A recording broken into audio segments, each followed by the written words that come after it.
So this is like this gigantic cube shape, and it's sort of based off of these snake movements where basically one staff is following the other staff.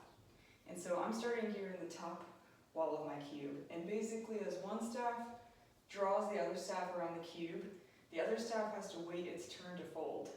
So right now, the staff in my left hand is remaining in this horizontal plane until the other staff draws it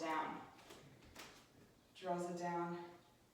And notice how I have to like turn my whole body around to do this.